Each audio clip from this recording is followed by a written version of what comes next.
Hey, what's up, you guys? It's Clout, and with the NBA draft coming up, I thought I'd talk about one of the most underrated players in the draft, who I think has a lot of talent, but just isn't given an opportunity because of the situation he's in. And that is, of course, LiAngelo. No, I'm just kidding. But someone who I am very impressed by is Svi Mykhailiuk. Svi Mykhailiuk is a 6'8 shooting guard coming out of Kansas who is a native of Ukraine, and here are some things I really enjoy about his game. Now, Mykhailiuk has been very fun to watch. He shot 43% from the field goal and an even more impressive 44% from the three-point line, while also shooting 80% from the free throw line. And overall, if you watched the game, you saw how knocked down he could be, and he's for sure one of the best shooters in this draft. Now, over the years, he has shown tremendous improvement on the scoring end. He started off his freshman year only scoring 2.8 points per game and scoring about every 4 minutes to scoring 4.6 points per game and scoring every 2 minutes. Overall, he has made strides and strides of improvement from his freshman to senior year, and he's still a very young prospect, for at least for a center.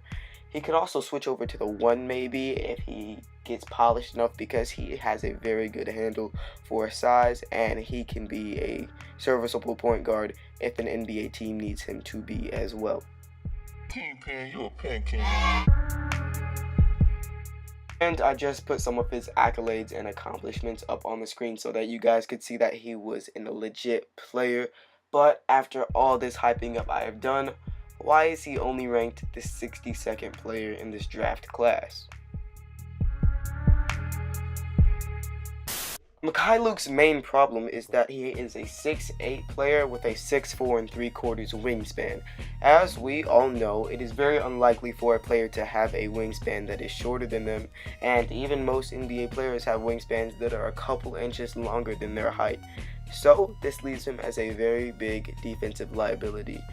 He has found that he is not quick enough to keep up with other shooting guards in the college level, and against small forwards, his wingspan just doesn't allow him to compete either.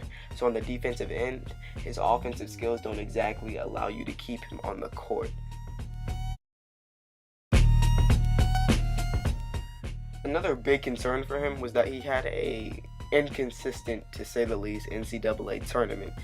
He would have some games where he would go off, like against Seton Hall, and shoot 43% while taking 16 shots, and other games where he would shoot 25% from the field and only take 8 shots, like he did against Villanova.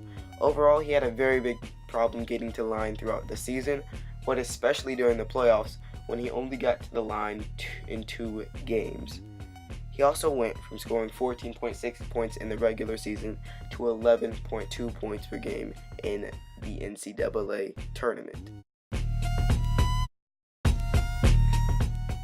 Mykhailiuk is a player who I can definitely see getting drafted in the late second round, but I don't think he'll play in the NBA this year. He does have Ukrainian citizenship, which means they can draft and stash him, I believe, but right now he is not ready to play in the NBA. But if they take him to Ukraine or anywhere in the EuroLeague, having develop for a bit, I think he can come back and be a serviceable bench player for the NBA. So, hope you guys enjoyed this video. If you did, make sure to like, comment, and best of all, subscribe.